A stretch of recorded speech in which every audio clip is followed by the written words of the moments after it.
केशवनगर, तानाजीनगर या परिसरामध्ये आपण पूजाताई प्रशांत अज्ञान, ज्योतिताई सचिन लिंबाळकर, अनंत सुभाष कोराळे, अश्विनी गजानन चिंचवडे या आपल्या सहकार्यांना तिथं उमेदवारी दिलेली आहे. त्यांचंही चिन्ह घड्याळ आहे. त्या घड्याळाच्या चिन्हावर शिक्का मारून या माझ्या सहकार्यांना आपण प्रचंड बहुमताने विजयी करावं अशा प्रकारची मी आपल्याला सगळ्यांना विनंती करायला आलेलो आहे. मित्रांनो, मी मुद्दाम नुसतं 2017 ते 2026 9 वर्ष झाली ज्यांची सूत्र आज या पिंपरी चिंचवड महानगरपालिकेमध्ये, त्यांच्या कारभाराला माझा विरोध आहे. केंद्रामध्ये नरेंद्र मोदी साहेबांचं सरकार आहे, लोकप्रिय पंतप्रधान आहे, चांगलं सरकार चाललंय. आम्ही तिथं पाठिंबा देतोय. एनडीएमध्ये आम्ही विधानसभेमध्ये आपले देवेंद्र फडणवीस, एकनाथराव शिंदे आम्ही सगळे काम करतोय. तिथेही आम्ही चांगला कारभार करतोय. मेट्रोला पैसा देतोय, नॅशनल हायवेला पाठपुरावा करतोय, पोर्ट करतोय, बंदर त्याच्यामध्ये विमानतळ करतोय. अशा अनेक प्रकारच्या गोष्टी आपण राज्याच्या सर्वांगीण विकासाच्या करता करतोय.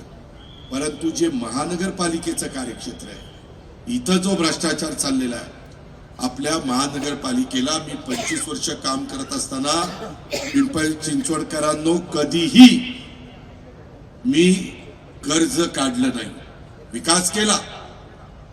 परंतु दरवर्षीच्या उत्पन्नातनं ठेवी वाढवत वाढवत विकास केला.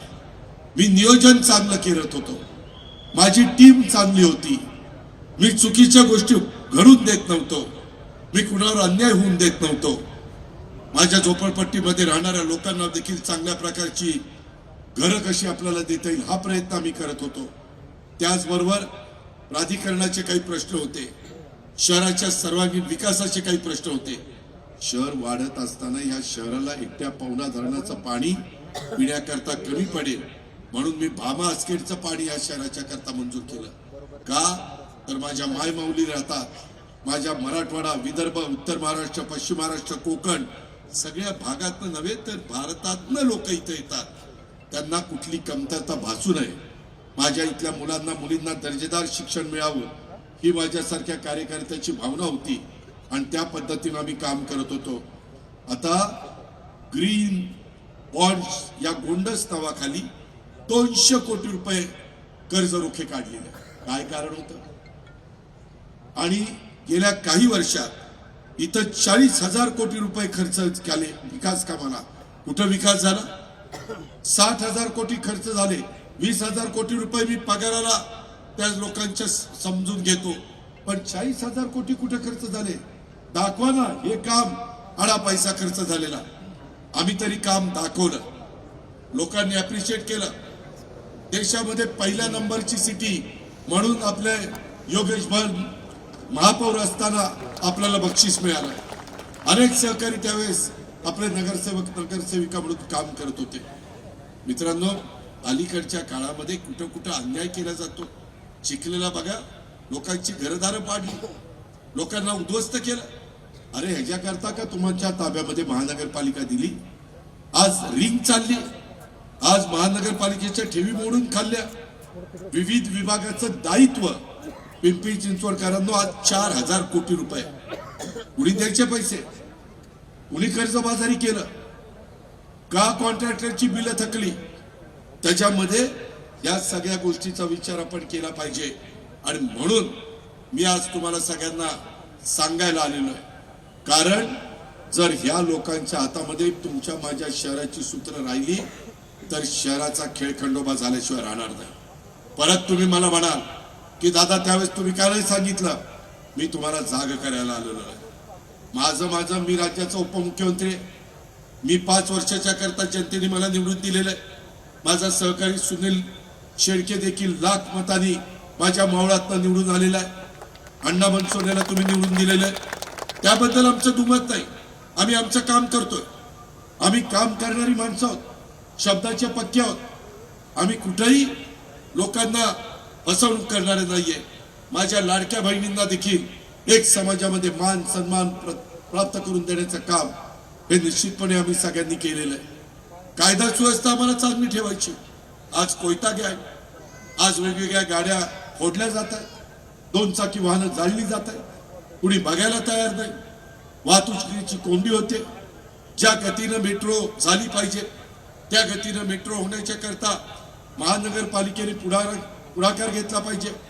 PMPML कंपनी जी केलेली आहे तिथं अजून बसेस सोडल्या पाहिजे, परंतु जास्त बसेस तिथं धावत नाही. त्याच्यामध्ये 60% रक्कम पुणे महानगरपालिकेची, 40% रक्कम पिंपरी चिंचवड महानगरपालिकेची. अरे ज्यांच्याकडे स्वतःची वाहनं नाही त्या गोरगरिबांना, त्या शाळेतल्या मुला मुलींना जायला पूर्वीची PCMT आणि PMT हे एकत्र करून PMPML कंपनी केली. ती कंपनी काय करते हे कुणी बघायचं. प्राधिकरणामध्ये आज काहीतरी मला कोण सांगत होतं की दादा आज आमच्या समोरच्या पार्टीने एक मेळावा झाला आणि त्याच्यामध्ये मंत्र्यांनी सांगितलं प्रॉपर्टी कार्ड देणार अशी घोषणा केली.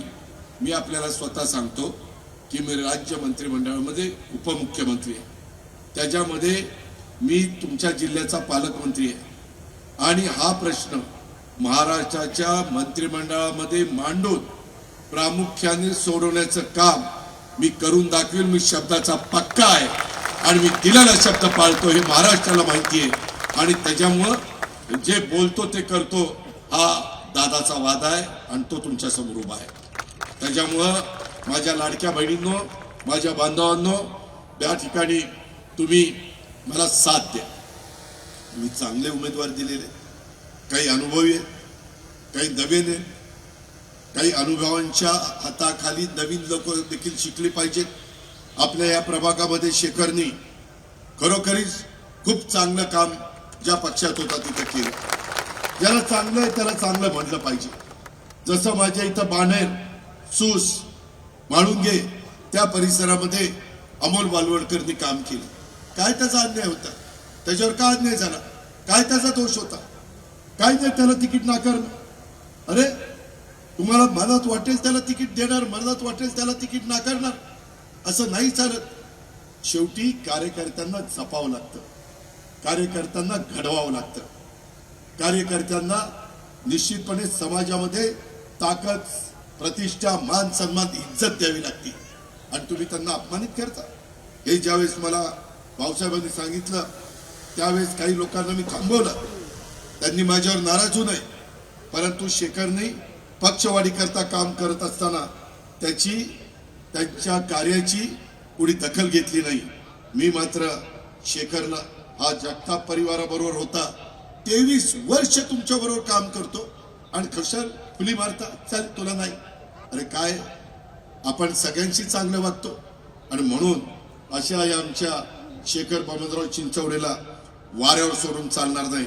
एक हरुंदरी कार्यकर्ता, सर्वसामान्य माणसाच्या घरापर्यंत जाणारा कार्यकर्ता, मनापासून माझ्या माय माऊलीचे प्रश्न सोडवणारा कार्यकर्ता, अशा कार्यकर्त्याला आम्ही संधी दिलेली आहे. आम्ही योग्य माणसाला संधी देण्याचं काम करतो. काही लोक, मी ज्यांना ताकद दिली ती मला सोडून दिली, ती भली ताकदवान नाही, तुम्ही गेली सोडून. त्यांच्या मुलांच्यावर काय आरोप होते, कशा पद्धतीनं तुम्ही दादागिरी करता, तुम्ही दहशत निर्माण करता, गुंडगिरी करता. ज्या गावच्या बोरी असतात त्याच गावच्या बाबळी असतात हे विसरू नका. आणि मी देखील आरेला कार्य करणार आहे. मी एकतर कोणाच्या नादी लागत नाही, पण कोण माझ्या नादी लागला तर मी त्याला सोडत नाही. त्यामुळं मतदार बंधू भगिनींनो, माझी हात जोडून विनंती आहे, मी कुठंही यशाने हुरळून जाणारा आणि पराभवाने खचून जाणारा कार्यकर्ता नाही. मला तसली सवय पण नाही. माझं एवढंच म्हणणं आहे, महाराष्ट्रामध्ये आपला पुणे जिल्हा, आपला पुणे पिंपरी चिंचवड नंबर 1 ला राहिला पाहिजे आणि त्याच्यातून आपल्या ह्या परिसराचा विकास झाला पाहिजे. आज आपल्या प्रभागामध्ये, आपल्या महानगरपालिकेमध्ये वाहतुकीची कोंडी होती, अनियमित पाणी पुरवठा होतो.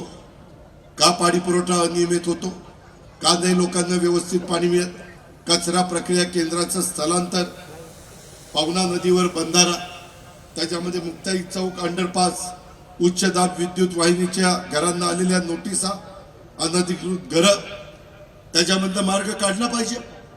शेवटी आपली माणसं, जीवाभावाचे आपले सहकारी, पार्किंगच्या समस्या वाढायला लागलेल्या आहेत. आता ई व्हेकल आलेले आहेत, त्याच्यावर गाड्या सगळीकडे बघायला मिळतात. आपल्याकडे कितीतरी गाड्यांचे शोरूम आहेत, तिथे लोक गाड्या घेतात. लोकांचं राहणीमान बदलतंय, केलं पाहिजे, राहणीमान बदललं पाहिजे. शिक्षणाच्या सोयी आपण केलेल्या, त्याच्यामध्ये आरोग्याच्या सोयी करता अनेक हॉस्पिटल आपण काढलेली आहे. परंतु हे करत असताना जे काही इथले प्रश्न आहेत ते प्रश्न सोडवण्याच्या करता ज्यांच्या हातात कारभार आहेत ते कारभारी लोक काय करतात, ते नुसते वेगवेगळे जे काही टेंडर असतात त्याच्यात रिंग करतात, करोडो रुपयाचा पैसा काढतात. त्याच्यामध्ये कामं ह्यांनीच घ्यायची, बिलं ह्यांनीच काढायची. यांचं जर कुणी ऐकलं नाही तर त्यांना दमदाटीची भाषा करतात. त्यांना पैशाची मस्ती आलेली, सत्तेची गुरमी आलेली. मित्रांनो, हा सर्वसामान्य समाज बाबासाहेब आंबेडकरांनी संविधानात यांना सगळ्यांना मताचा अधिकार दिलाय. कुणाला डोक्यावर घ्यायचं आणि कुणी चुकीचं वागलं तर त्याला डोक्यात वरून बाजूला करायचं हे तुमच्या हातात आहे. माझी तुम्हाला आग्रहाची विनंती आहे की आता जसं पूर्वी संगणकाचं युग होतं त्यावेळेस आम्ही सगळ्यांना संगणक शिकवण्याचं काम केलं. आता एआयचं युग आलेलं आहे. मित्रांनो, आता आर्टिफिशियल इंटेलिजन्स, त्याला मराठीमध्ये कृत्रिम बुद्धिमत्ता म्हणतात. आणि ही कृत्रिम बुद्धिमत्तेमध्ये आता आपल्याला त्या रस्त्याने गेल्याशिवाय पर्याय नाही. एआयचा वापर आता सर्व जगामध्ये सुरू झालेला आहे. आपल्याला जगाची स्पर्धा करायची आहे. आपली अर्थव्यवस्था जगामध्ये पहिल्या 3 क्रमांकावर आणायची आहे. आपल्याकडे आपण ऑटो क्लस्टर केला, सायन्स पार्क केलं, इंडस्ट्री आणली, बऱ्याच गोष्टी केलेल्या आहेत. परंतु नवीन पिढीच्या करता आता आपल्याला एआयचे प्रशिक्षण त्या ठिकाणी द्यायचं आहे. महानगरपालिकेमध्ये देखील बऱ्यापैकी आता एक वर्ग सुशिक्षित आणि कामगार हे IT या क्षेत्रामध्ये पण काम करतायत. माझ्या हिंजवडीमध्ये फार मोठ्या प्रमाणावर मोठ्या कंपनी आलेल्या आहेत. त्या कंपनीमध्ये वर्क फ्रॉम होम अशाही पद्धतीचं काम आपल्या परिसरामध्ये चालतंय.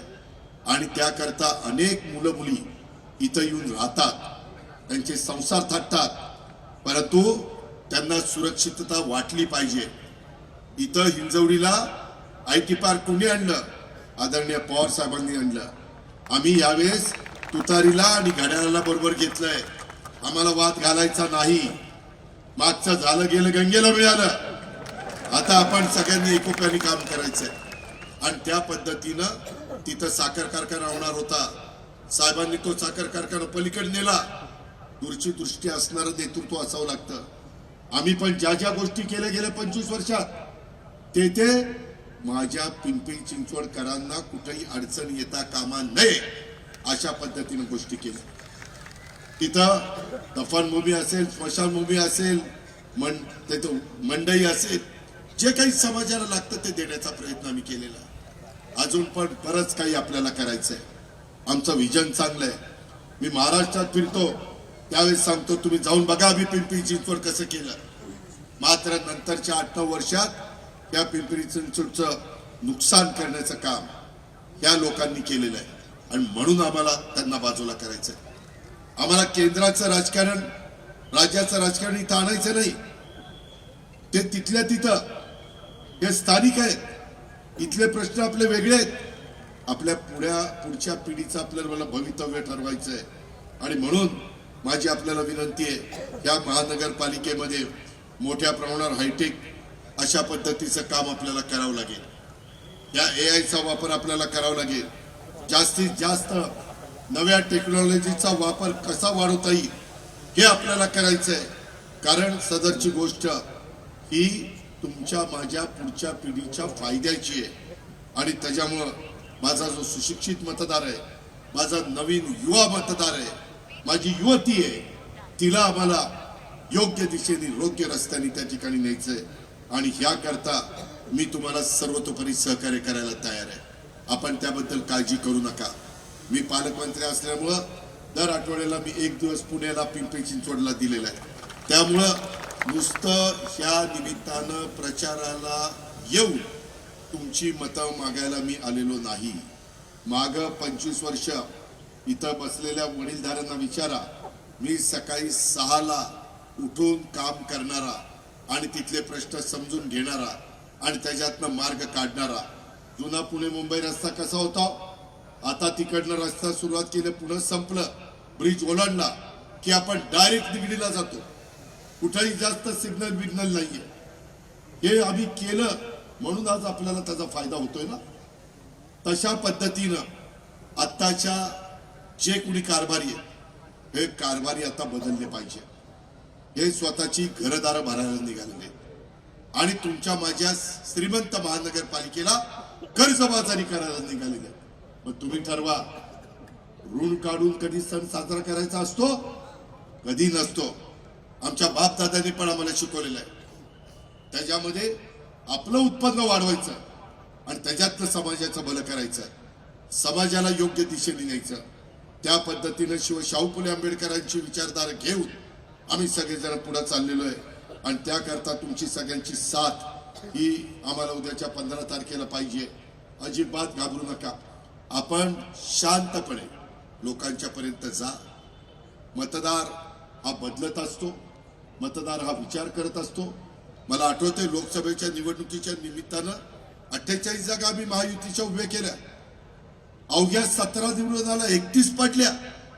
आम्ही नवमेध झालो नाही. आम्ही पुन्हा 5 महिन्यांनी लोकांच्या समोर आलो. लाडकी बहीण योजना आणली. माझ्या शेतकरी जो लाखाचा पोशिंदा आहे, जो भाजीपाला तुमच्या आमच्या करता पिकवतो, धान्य पिकवतो, फळं पिकवतो, दुग्ध व्यवसाय करतो, पोल्ट्री व्यवसाय करतो, शहरी भागातल्या लोकांच्या करताच करतो ना. त्यांच्या करता आपण एक चांगल्या पद्धतीने विचार केला आणि हा विचार करत करत आपण इथपर्यंत पोहोचलेलो. म्हणून माझी आपल्याला सगळ्यांना विनंती आहे की आपल्याला या सगळ्यांचं भलं करायचंय. आणि हे सगळ्यांचं भलं करायचं असेल तर आपल्याला द्रष्टा नेता असावा लागतो. मी आपल्याला सांगतो की तुम्ही माझी बारामती जरी माझी जन्मभूमी असली तरी पिंपरी चिंचवड ही माझी कर्मभूमी आहे, हे आपण लक्षात ठेवा. मी कधी माझ्या जीवा असेपर्यंत पिंपरी चिंचवडला विसरणार नाही, हा शब्द माझा तुम्हाला. आणि जोपर्यंत माझी ताकद आहे, जोपर्यंत माझे हातपाय हलतात, तोपर्यंत मिळालेल्या सत्तेचा आणि पदाचा वापर हा सर्वसामान्य माणसाचे प्रश्न सोडवण्याच्या करताच मी करत राहील. मी कधी भेदभाव करणार नाही. हा वेगळ्या समाजाचा, हा अमक्या समाजाचा असं माझ्याकडनं कधी होणार नाही. मी कधी केलं नाही. आज तुमच्या इथं टेंडरमध्ये जी काही रिंग केली जाते, दादागिरी केली जाते, त्याच्यामध्ये आपलं प्रचंड अशा प्रकारचं नुकसान होत आहे. ते आपल्याला होऊन द्यायचं नाहीये. आणि मित्रांनो, मी माहिती काढली, माझ्याकडे सगळी माहिती आहे. अहो, ह्या लोकांनी किती खालच्या स्तरावर जावं. अहो, मधल्या काळामध्ये इथं कुत्री असतात ना, कुत्री भटकी, त्याची नसबंदी, भटक्या कुत्र्यांची नसबंदीचा कार्यक्रम हातात घेतला आणि त्याच्यात पैसा खाल्ला. अरे शाळे, इतक्या खालच्या पातळीवर जातात. नसबंदीत भ्रष्टाचार कुत्र्यांच्या. ती कुत्री काय म्हणत असत, त्याचा विचार कधी केलाय का? या पद्धतीचा हा कारभार चाललेला आहे. अहो, पंतप्रधान आवास योजनेच्या प्रकल्पात भ्रष्टाचार केला, त्याच्यामध्ये निविदा वाढवल्या. स्मार्ट सिटी, त्याच्यामध्ये भ्रष्टाचार केला. अहो, आमच्या गोरगरिबांच्या मुलांना चांगल्या शाळेमध्ये जाण्याच्या करता त्यांच्या आई वडिलांची ऐपत नसते, म्हणून ते महानगरपालिकेच्या शाळेमध्ये टाकतात. आम्ही त्या महानगरपालिकेच्या शाळांचा दर्जा चांगला करण्याचा प्रयत्न केला. सीबीएसई स्कूल त्याच्यामध्ये सुरू केली. का तर जसं चांगली परिस्थिती असणाऱ्यांची मुलं सीबीएसई मध्ये जातात, इंग्लिश मीडियम मध्ये शिक्षण घेतात. माझ्या गरीबाच्या पोटी जन्माला आले म्हणून त्या गरीबाच्या मुलांनी इंग्लिश शिकायचं नाही, सीबीएसई करायचं नाही, असं नाही चालणार. आणि म्हणून स्मार्ट सिटी क्लासरूम करायचा निर्णय त्यांनी घेतला. त्याच्यात पण भ्रष्टाचार केला. वर्ग खोल्यामध्ये प्रति टीव्ही बसवायचं काढलं 1.5 लाख रुपयाचा आणि व्हीयू कंपनीचा 65 इंची टीव्ही बसवला. त्याची किंमत आहे 55,000 आणि टेंडर दिले 1.5 लाखाचं. हे अशा पद्धतीनं तुमच्या माझ्या महानगरपालिकेला लुबाडण्याचं, कर्जबाजारी करण्याचं, बदनाम करण्याचं काम यांनी केलं. एकतर स्टँडिंग कमिटीचा यांचा चेअरमन ती एका आमदाराचा मुलगा होता. त्या पठ्ठ्यानी तर 2021 मध्ये लाच घेताना अँटी करप्शनच्या लोकांनी त्याला पकडलं आणि त्याला अटक केली. अरे अरे अरे, आपल्या महानगरपालिकेच्या स्टँडिंग कमिटीच्या चेअरमनला अटक व्हावं लागलं. असली कर्तबगारी यांनी दाखवली आणि आपलं नाव संपूर्ण महाराष्ट्रामध्ये खराब करण्याचं काम केलेलं आहे. अशा कितीतरी गोष्टी या चुकीच्या पद्धतीनं तुमच्या माझ्या पिंपरी चिंचवडच्या महानगरपालिकेच्या परिसरामध्ये झालेल्या आहेत. आणि म्हणून माझी तुम्हाला सगळ्यांना विनंती, आम्ही पाठीमागं 25 वर्ष तुम्हाला करून दाखवलं. आमची 25 वर्षाची कारकीर्द डोळ्यासमोर आणा, त्यांची 8-9 वर्षाची कारकीर्द डोळ्यासमोर आणा. कोणाची उजवी आहे आणि कोणाची डावी आहे हे तुम्हीच ठरवा. मला विश्वास आहे, मला खात्री आहे, माझ्या लाडक्या बहिणी आणि माझे बांधव या सगळ्या गोष्टीचा बारकाईने विचार केल्यानंतर त्यांच्या लक्षात येईल की ज्यांच्याकडे सूत्र होती त्यांनी आपल्याला कर्जबाजारी केलेलं आहे आणि त्या पद्धतीनं खाली पडलो त्या पद्धतीनं त्यांना त्या ठिकाणी दूर करण्याची आता ही संधी आलेली आहे. आता जर तुम्ही कुठंतरी कमी पडला तर पुढं आपल्याला पुढची पिढी माफ करणार नाही. मला सांगेन की मी लोकांना समजून सांगण्याचा प्रयत्न केला, सगळे पुरावे दाखवण्याचा प्रयत्न केला. जी टेंडर काढलेले तिथं व्हाईटनर लावले आणि त्याच्यातनं बिलं काढली. काय महानगरपालिकेमध्ये दादागिरी चालली जरा जाऊन पहा. कशा पद्धतीनं मस्तवाल ही लोक झाली ते जाऊन पहा. काही लोकांना फोडण्याकरता काय प्रलोभनं दाखवली, कशा पद्धतीनं कुणाला वेगवेगळ्या डिपार्टमेंटचा धाक दाखवून जे काही राजकारण, कधी आमच्याकडे पण केंद्रातली सत्ता होती, राज्यातली होती, जिल्ह्यातली होती, तालुक्याची होती, गावची होती, सगळी सत्ता आमच्याकडे होती. सत्तेचा माज येऊन दिला नाही, सत्तेची नशा आणि सत्तेची मस्ती आम्ही डोक्यामध्ये जाऊन दिली नाही. ही गोष्ट पिंपरी चिंचवडकरांनो लक्षामध्ये घ्या. हा बाहेरचा, हा गावचा असाही भेदभाव आम्ही केला नाही. ज्याच्यात कर्तृत्व आहे, ज्याच्यात नेतृत्व आहे त्यांना संधी देण्याचं काम आम्ही केलं. अनेकांना, अनेक समाजाला तिथं प्रतिनिधित्व देण्याचं काम केलं. आणि म्हणून माझी तुम्हाला सगळ्यांना आग्रहाची, नम्रतेची, कळकळीची विनंती आहे की बाबांनो, आपल्याला आता पुन्हा एकदा या शहराला देश पातळीवर पहिल्या क्रमांकाचं शहर घेऊन जायचंय. परंतु त्याकरता माझ्या विचाराची माणसं तुम्ही निवडून दिली तर ते शक्य होणार आहे. तुम्ही म्हणाल कसं, तर ते असं, मी त्यांना सांगितलं हा ठराव करा तर ते करू शकतील. 25 वर्ष मी दिलीप बंडांना आणलं, मी त्या ठिकाणी तुम्हाला आशिष शर्माला आणलं, राजेश पाटलांना आणलं, श्रीकर परदेशींना आणलं. चांगले चांगले अधिकारी मी घेऊन यायचो आणि त्यांच्याकडनं कामं करून घ्यायचो. आणि माझ्या महापौर, उपमहापौर, स्टँडिंग कमिटी चेअरमन, सभागृह नेता, सगळे ज्या काही माझ्या लाडक्या बहिणी आणि माझे बांधव असायचे त्यांना सांगायचो हे ठराव करून द्या. जर यदा कदाचित कुणाचं चुकलं तर मी त्यांना सांगायचो हे बरोबर नाही, मी तुमचं हे खपवून घेणार नाही. त्यांच्यावर अंकुश, आत्ताच्या लोकांच्यावर अंकुशच नाही. तिथं त्यांच्यावर कुणाचं काहीतरी देखरेख पाहिजे ना. घरामध्ये कसा कारभारी योग्य असेल तर घर चांगलं चालतं, कारभाराचंच लक्ष नसेल तर घर 4 दिशेला 4 ठिकाणी काहीतरी गोंधळ करून ठेवतात. तसं हे आपला परिवार आहे. मी त्याच्यावर कारभारी म्हणून लक्ष ठेवी, मी तिथं कुठेही कमी पडणार नाही. आपण अजून 4 वर्ष आपलं सरकार राज्यामध्ये आहे, त्याच्यामुळं मी व्यवस्थित तिथं सांगड घाली आणि आपले जे महत्वाचे प्रश्न अधिक गतीनं पुढे न्यायचे आहेत. आणि नवीन नवीन माझ्या मुलांच्या मुलींच्या करता काही आपल्याला कोर्सेस आणायचे आहेत, CIITचा फायदा करून द्यायचा आहे. अशा खूप काही गोष्टी आहेत, सांगायचं म्हटलं तर वेळ कमी पडेल, एवढ्या काही गोष्टी आहेत. आणि ते सगळं करण्याच्या करता माझी तुम्हाला विनंती आहे की आम्ही अतिशय चांगले उमेदवार तुम्हाला दिलेले आहेत. आमच्या मनीषाताई राजेश अरसूळ ह्या मागासवर्गीयांचं प्रतिनिधित्व करतात. त्याच्यामध्ये भाऊसाहेब भोईर त्यांचे वडील इथले महापौर होते. भाऊसाहेबांनी देखील विरोधी पक्ष नेता म्हणून काम केलेलं आहे. मागच्या वेळेस भाऊसाहेबाला त्या ठिकाणी अपयश आलं. आम्ही पुन्हा एक अनुभवी माणूस म्हणून भाऊसाहेबांना संधी दिलेली. आमच्या शोभाताई तानाजी वालेकर त्या सर्वसाधारण महिलांचं प्रतिनिधित्व करतात. त्या माझ्या भगिनीला तुम्ही आशीर्वाद देण्याचं काम करा. आणि आपल्या सगळ्यांचा लाडका शेखर बबन चिंचवडे, आपण त्यांना दाखवून देऊ.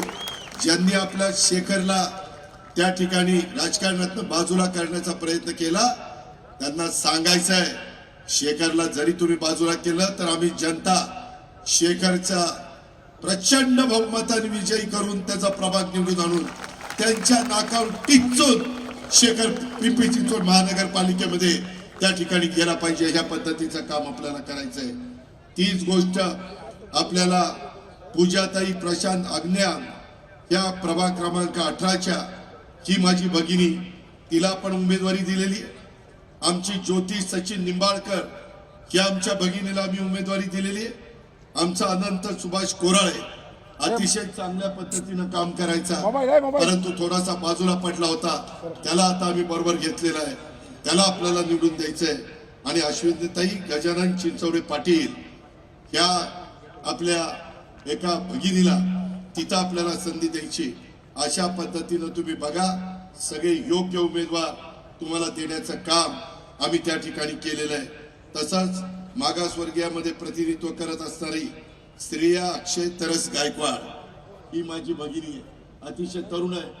मी तुम्हाला सांगितलं, नवीन चेहऱ्यांना पण आम्ही संधी देतो. हा बघा नवीन चेहरा, उद्याच्याला ही तिथं शिकेल, आम्ही तिला शिकवू. मी यांचं प्रशिक्षण यशदामध्ये घेईन, काळजी करू नका. मी नुसती मतं मागायला आलो नाही. त्यांना काम कशी करायची, लोकांचे प्रश्न कसे सोडवायचे, लोकांना आपलंसं कसं करायचं, लोकांना हेलपाटे मारायला लावायचे नाही, ह्या सगळ्या गोष्टी मी सांगेन. आमच्या जयश्री मोरेश्वर भोंडवे ही आमची भगिनी, तिला आम्ही संधी दिलेली आहे. तिचा जरा चिन्हाचा प्रश्न निर्माण झाला होता, परंतु कोर्टाने न्याय दिला आणि घड्याळ तिला मिळालं. काल परवाच निर्णय झाला. आपण खोटं करत नाही, करतो ते खरंच करतो, वाजून करतो. आपलं नाणं खणखणीत आहे, असं तसं नाहीये. तसंच आमची आशा तानाजीराव भोंडवे ही माझी भगिनी. तानाजीरावांनी पण अनेक वर्ष आपल्या बरोबर काम केलंय. त्या भगिनीला आम्ही तिथं संधी दिलेली आहे. आणि आपला मोरेश्वर महादू भोंडवे आला, ती आपण संधी दिलेली आहे. याला पुढे आमदार व्हायचे, पण पहिलं आता या नवरा बायकोंना पहिलं नगरसेविका करू आणि मग आमदारकीचं शिकवायचं काय ते शिकवतो आणि मग पुढं त्याचा काय विचार करू. मित्रांनो, गमतीचा भाग जाऊ द्या, परंतु ही सगळी माझी जीवाभावाची सहकारी.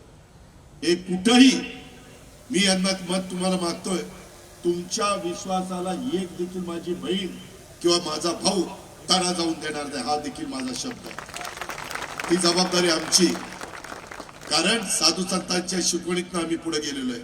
परवाच आमचा सुनील शेळके, काय समाज जमला होता. 5 दिवस नवीन वर्षाचं स्वागत विठ्ठल हरिनाम सप्ताहाच्या निमित्ताने तिथं चाललेलं आहे. रोज 25, 30, 40 हजार समाज तिथं जमतोय. आणि नवीन पिढीला देखील साधू संतांचे विचार ऐकवण्याचं काम तिथं होतंय. कारण व्यसनाधीन होऊन लोकांचं भलं होत नाही. साधू संतांच्या विचारानेच, वारकरी संप्रदायानेच तुमचं माझं भलं होतं. त्या पद्धतीचं काम आमचं चाललेलं आहे. माय माऊलींनो, लाडक्या बहिणींनो, आम्ही तुम्हाला कुठेही असुरक्षित ठेवणार नाही. कुठेही तुम्हाला तुमचा कमीपणा होईल असं कुठलं काम होऊन देणार नाही. तुम्ही आमच्या पाठीशी उभं राहा. मी तुम्हाला कुठलाही प्रसंग रात्री 12ला जरी झाला तर रात्री 12ला मी तुमच्या पाठीशी उभं राहील आणि तुम्हाला सुरक्षित करण्याचं काम करीन. या पद्धतीचं काम आपण पिंपरी चिंचवडच्या मध्ये जी 8-9 वर्ष आपली जी काही बदनामी झाली, आपल्या इथं जो भ्रष्टाचार झाला, आपल्या इथं जो कर्जबाजारीपणा आपल्यामध्ये करण्यात आला, त्याला दूर करण्याचं काम आपल्याला करायचंय. ती धमक आणि ती ताकद आमच्या सगळ्यांच्या मध्ये आहे. शहरातील अनुचित बांधकाम नियमित करण्याच्या संदर्भातले प्रश्न, आरक्षण विकसित झालं नाही ते करण्याचे प्रश्न, ब्लू लाईनच्या बाबत नव्याने सर्वेक्षण करण्याचा प्रश्न, पवना नदी लगत 18 मीटर रस्ता पूर्ण करण्याच्या संदर्भातलं काम नदी प्रदूषण वाढतंय, पर्यावरण देखील त्याचा समतोल बिघडतोय, ते आपल्याला दुरुस्त करायचंय. पिण्याचं पाणी दूषित होत आहे, ते आपल्याला स्वच्छ निर्मळ पाणी द्यायचंय. डीपी मध्ये जो प्रचंड भ्रष्टाचार झालाय, तो भ्रष्टाचार आपल्याला दूर करायचा आहे. रिंग रोडचं आरक्षण टाकून अनेकांचे संसार रस्त्यावर आणण्याचं काम झालेलं आहे, त्याच्यातनं आपल्याला मार्ग काढायचा आहे. रस्ते अतिक्रमणाच्या विळख्यात अडकलेले ते आपल्याला सोडवायचे. माझ्या महिलांचा सुरक्षिततेचा प्रश्न, त्याकरता आपल्याला शहरभर सीसीटीव्ही यंत्रणा आणि इतर सुरक्षा यंत्रणा द्यायची. नागरी समस्यांचा प्रश्न ऐरणीवर आलेला आहे, तो आपल्याला सोडवायचा आहे. आणि या शहरातील जो भ्रष्टाचार गेले काही वर्ष चाललेला आहे, त्या भ्रष्टाचाराचा आका तो आपल्याला संपवायचा आहे. त्या आकाला आपल्याला त्याची जागा दाखवायची. ते काम करण्याच्या करता आपण सगळ्यांनी आम्हाला साथ द्या, हीच आग्रहाची, नम्रतेची, कळकळीची विनंती करतो. आणि प्रचंड संख्येने आपण उपस्थित राहिल्याबद्दल आपल्याला सगळ्यांना मानाचा मुजरा करतो आणि थांबतो. जय हिंद, जय महाराष्ट्र, जय राष्ट्रवादी.